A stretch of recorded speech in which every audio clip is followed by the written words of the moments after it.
यदि सिसन बानियाको बारेमा नराम्रो सुन्न सक्दैन भनेपछि भिडियो क्लोज गरेर जाँदा हुन्छ। सिसन बानिया र गुरास्तानीको के हुन लागेको छ सोसियल मिडियामा भनेर सोच्न लाग्छौ भनेपछि तिमीहरुको म टाइम बचाइदिन्छु। मार्केटिङ क्याम्पेन हुन लाग्छ।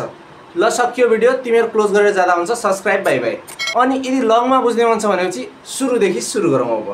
सबभन्दा पहिला सिसन दाइ गुरास्तानीलाई फलो गर्छन्। किन गर्छन्, कहाँ गर्छन् केही मलाई थाहा छैन। अनि यो वाला भिडियोलाई रिपोस्ट गर्छन् गुरास्तानीको।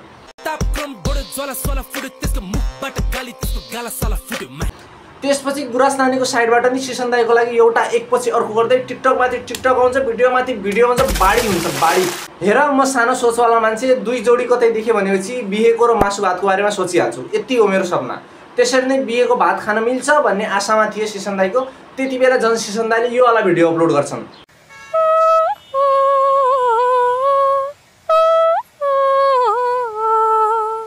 म भन्न लाग्छु हमालाई एक्कासी भएको थियो सर, मेरो केही छैन त्यसमा। त्यसपछि अब खसीको मासु खाने कि कुखुराको रोस्ट खाने भनेर सिसन दाइको बिहेमा म डिसाइड गर्दै थिएँ म। अनि यो वाला भिडियो अपलोड गर्छन्।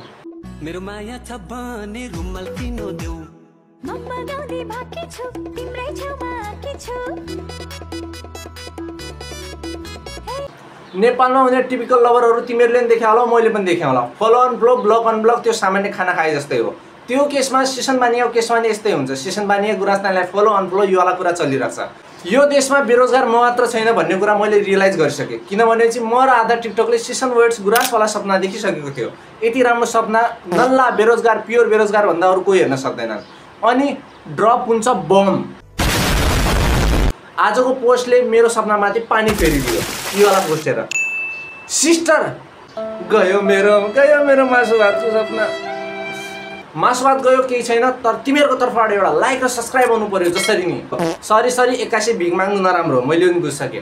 तर हामी सबैलाई काहीँ न काहीँ थाहा थियो कि यो कुरा धेरै अगाडि बढ्ने होइन भनेर।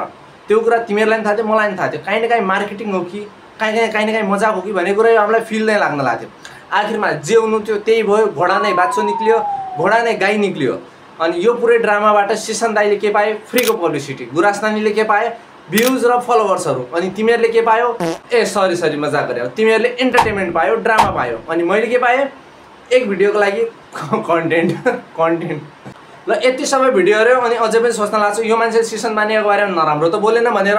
यदि अझै नि त्यही बारेमा सोच्न लाग्छ भने चाहिँ म भन्न लाग्छु तिमीहरूले यो भिडियो कन्सेप्ट बुझेनौ। थोरै पब्लिसिटी मैले नि सिकिसकेँ कसरी गर्छन् भनेर।